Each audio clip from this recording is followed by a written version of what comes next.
और इसी बीच एक बड़ी खबर हमें मिल रही है। प्रयागराज में आज बुलडोजर कार्रवाई नहीं होगी। ताजा अपडेट, उमेश हत्याकांड के आरोपियों के घर आज बुलडोजर नहीं चलेगा।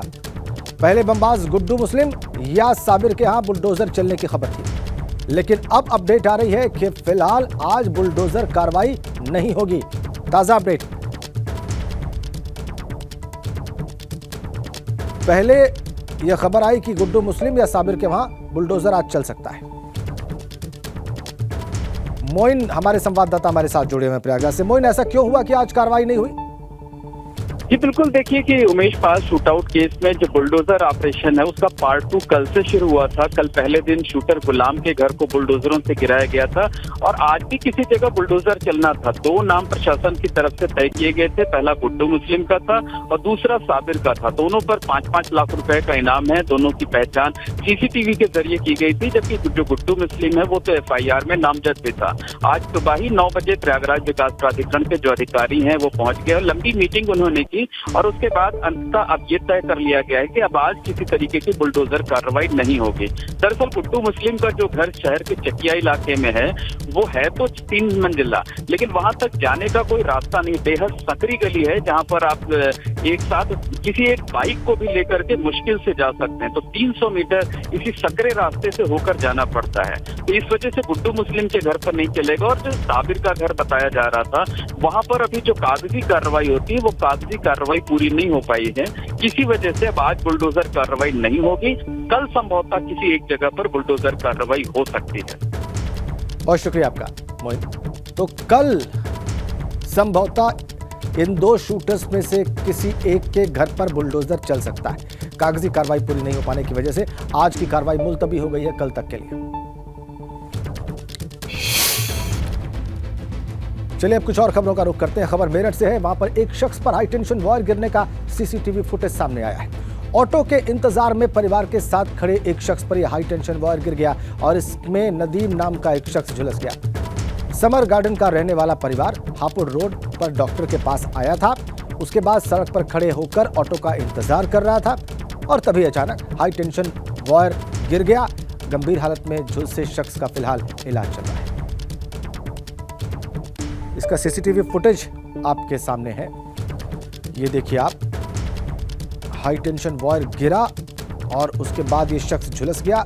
नदीम नाम का व्यक्ति, लोग दौड़े हुए आए। इसका इलाज चल रहा है फिलहाल। ये मेरठ का सीसीटीवी फुटेज आप देखिए। इंतजार कर रहा था ऑटो का और तभी परिवार के साथ ऑटो का इंतजार कर रहा था और तभी हाई टेंशन वायर गिरता है। अफरा तफरी मचती है। देखिए परिवार के लोगों का क्या हाल होता है। लोग आसपास के दौड़ते हैं, हाई टेंशन वायर होता है, सबको खतरा होता है वहां पर। और आप देखिए लकड़ी से इस वायर को फिर दूर हटाने के प्रयास भी लोगों के द्वारा, वो भी आप देख सकते हैं। मेरठ का ये सीसीटीवी फुटेज, सड़क पर खड़े ऑटो का इंतजार करते व्यक्ति के ऊपर हाई टेंशन वायर गिरता है। झुलस गया नदीम नाम का ये व्यक्ति और इसके बाद इसका इलाज चल रहा है फिलहाल। थोड़ा और करीब से हम आपको दिखाने की कोशिश कर रहे हैं इस फुटेज में वो हिस्सा जिसमें आप देख सकते हैं कि इस व्यक्ति के ऊपर हाई टेंशन वायर गिरता है ऊपर से।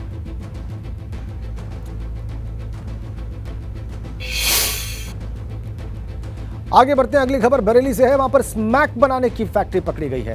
पहली बार बरेली में स्मैक बनाने की फैक्ट्री पकड़ी गई है। बरेली पुलिस ने पति पत्नी और 2 बेटों को गिरफ्तार कर लिया है। बरेली पुलिस ने 2 कारीगरों को भी गिरफ्तार किया है। आलीशान कोठी में स्मैक बनाने का काम चल रहा था।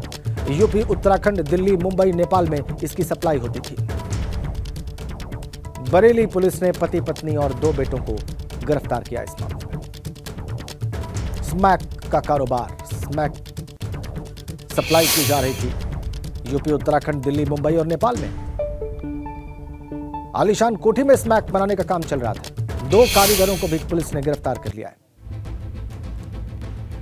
बरेली में स्मैक के कारोबार की खबर और उसके बाद गिरफ्तारियां। एक फैक्ट्री का पर्दाफाश, 2 कारीगर भी गिरफ्तार। स्मैक बनाकर सप्लाई की जाती थी उत्तराखंड में, नेपाल में, दूर के क्षेत्रों में, मुंबई में, दिल्ली में। 6 व्यक्तियों को गिरफ्तार करके जेल भेजा जा रहा है और ये काफ़ी बड़े स्केल पर प्रोफेशनल ढंग से काम करते थे और ऑन डिमांड ये स्मैक और अफीम बनाने का काम करते थे और इसकी सप्लाई ये प्रदेश के बाहर भी दिल्ली, सहारनपुर, चंडीगढ़ इन स्थानों पर करते थे और रॉ मटेरियल जैसा कि अभियुक्तों की पूछताछ में बताया गया ये झारखंड से मंगाते थे और काफ़ी बड़े स्केल पे काम कर रहे थे और एक मैन्युफैक्चरिंग प्लांट के तहत ये काम कर रहे थे। हर तरह के इक्विपमेंट, हर तरह के रॉ मटेरियल और केमिकल्स जो कि स्मैक और अफीम बनाने में चाहिए होते हैं, सभी उन चीज़ों की बरामदगी इनसे करते थे।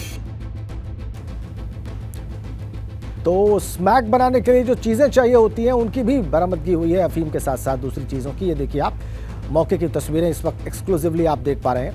बरेली पुलिस की कार्रवाई हुई है, पूरी फैक्ट्री का पर्दाफाश हुआ है, उसके 2 कारीगर गिरफ्तार किए गए हैं और बड़े पैमाने पर स्मैक बनाकर यहां से सप्लाई की जाती थी उत्तराखंड, मुंबई, दिल्ली और यहां तक कि नेपाल भी।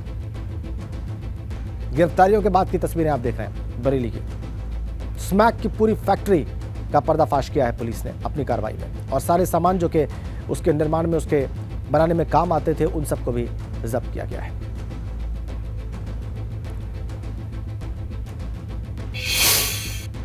अब हम आगे बढ़ेंगे और गाजियाबाद की बात करेंगे। वहां के पसोंडा गांव में इनकम टैक्स की टीम ने छापा मारा। मीट कारोबारी हाजी यासीन के घर पर यह छापा मारा गया और इनकम टैक्स की टीम के साथ पैरा मिलिट्री की फोर्स भी मौजूद थी।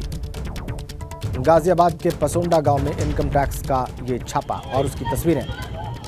मीट कारोबारी हाजी यासीन के घर पर यह छापा मारा गया। मैं para military force.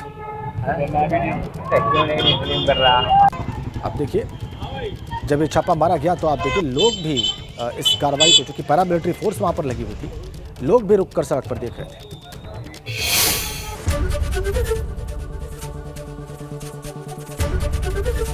ABP Ganga, खबर आपकी, जुबान आपकी।